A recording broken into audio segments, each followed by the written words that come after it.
Tu bois du café pour avoir de l'énergie. Et le café te donne de l'énergie. Donc tu en bois plus. Et puis un jour, tu réalises que sans café, tu ne fonctionnes plus du tout. Et là, tu te demandes si tu gères ton énergie ou si tu gères ta dépendance.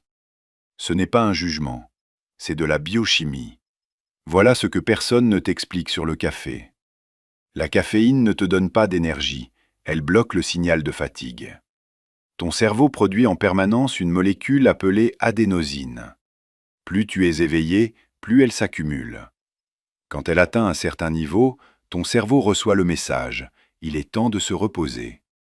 La caféine s'installe exactement sur les récepteurs de l'adénosine, comme quelqu'un qui occupe toutes les places assises dans un bus pour que personne d'autre ne puisse s'asseoir. Le signal de fatigue ne passe plus. Tu te sens alerte. Mais l'adénosine continue de s'accumuler derrière le blocage. Elle attend. Et quand la caféine se dissipe, elle déferle d'un coup. C'est le crash de 15 heures. Ce n'est pas dans ta tête, c'est littéralement de la chimie. Donc la vraie question n'est pas « comment je remplace le café ?» La vraie question est comment je produis de l'énergie réelle au lieu de masquer la fatigue.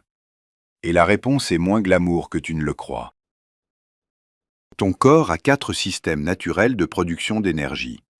4, gratuits, déjà installés, et tu en utilises probablement 0 correctement.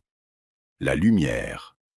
Dans les 30 minutes qui suivent ton réveil, 10 minutes de lumière naturelle directe suppriment la mélatonine résiduelle et déclenchent ton pic naturel de cortisol matinal.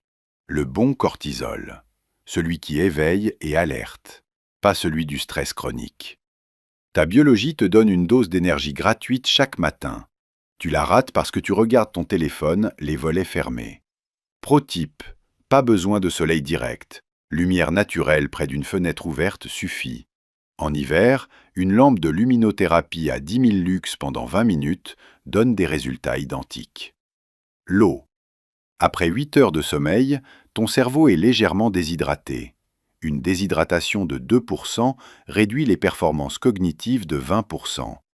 2%, c'est moins d'un demi-litre.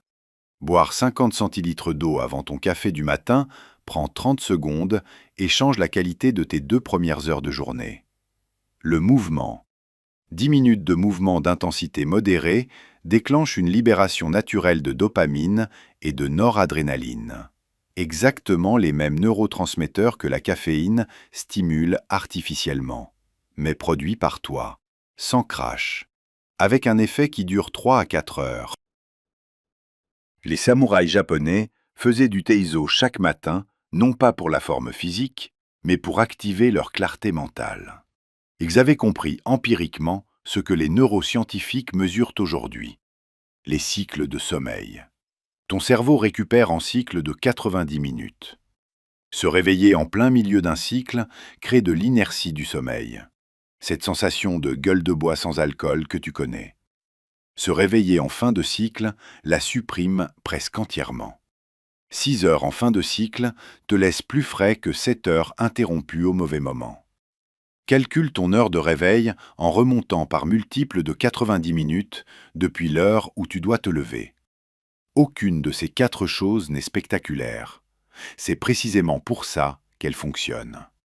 Le café est séduisant parce qu'il est immédiat. 10 minutes et tu es réveillé. Ces 4 pratiques demandent une semaine de régularité avant que tu sentes la différence. Mais quand tu la sens, elle est structurelle.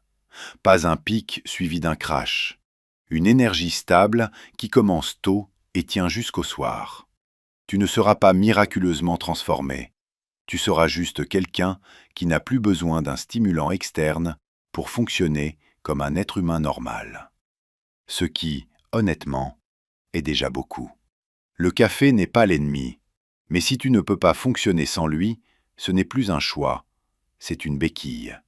Et tu mérites mieux qu'une béquille chimique pour traverser ta journée.